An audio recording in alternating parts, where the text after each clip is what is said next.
So we're getting two videos done today. One talking a little bit about why I was gone, which should be posted first.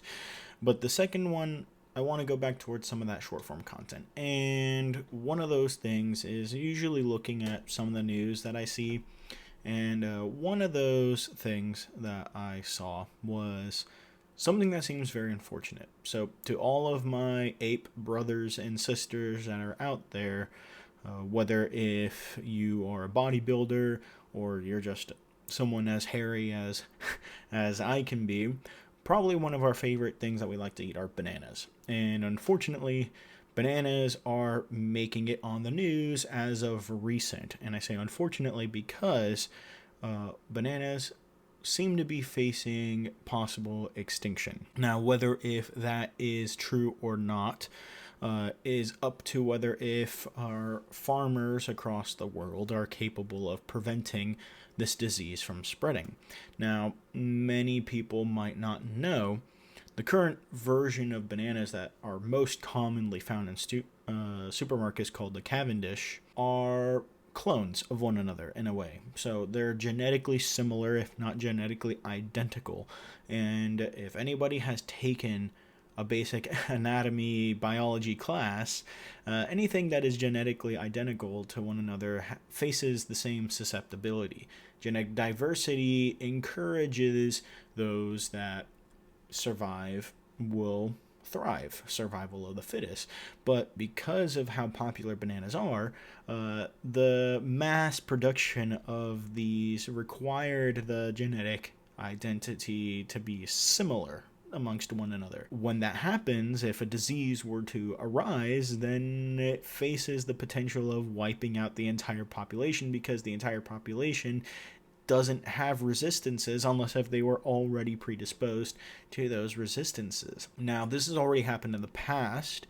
The previous banana variety was called the Gros Michel, which is what banana candies are based off of for their flavor. So if you've ever wondered why banana flavored things don't really taste like banana, it's because that banana flavor is based off of a variety that virtually got near extinction. Gros Michels are still produced throughout the world, but they are no longer at the height that they once were in the past. Now they've become sort of like a specialty banana.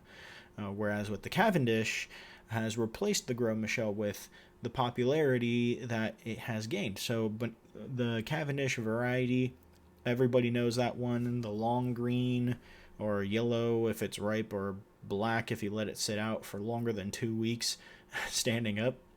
The one that everybody knows and loves for making banana bread, putting into your smoothies, sundaes even, is facing extinction. And it is very sad that that's going to happen. Whether if it's going to happen within our lifetimes or not, hopefully they're able to prevent it. But that doesn't necessarily mean the bananas are going to go away. There are still plenty of varieties of bananas out there, a lot of specialty bananas, and even farmers already have a potential replacement for the Cavendish called the Goldfinger. Now, the Goldfinger doesn't look anything like the Cavendish. If anything, it looks like its shorter, fatter cousin who's just trying to get a little bit of spotlight.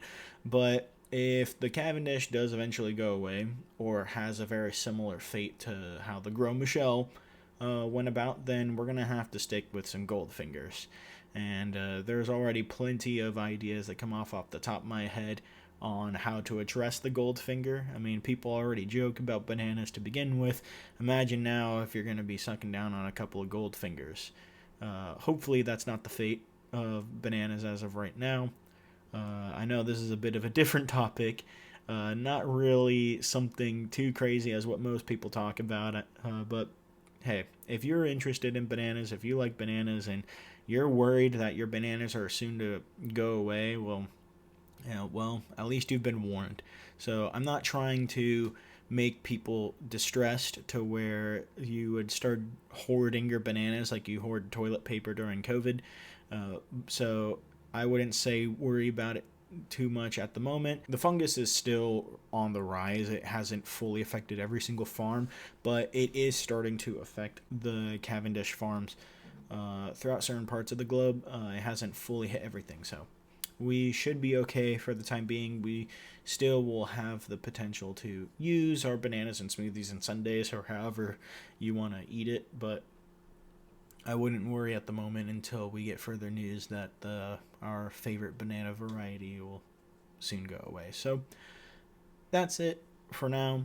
I wanted to talk a little bit about something, try and get something posted more in lines of something that I wanted to do. I'll catch all y'all later. Hopefully there's happier news.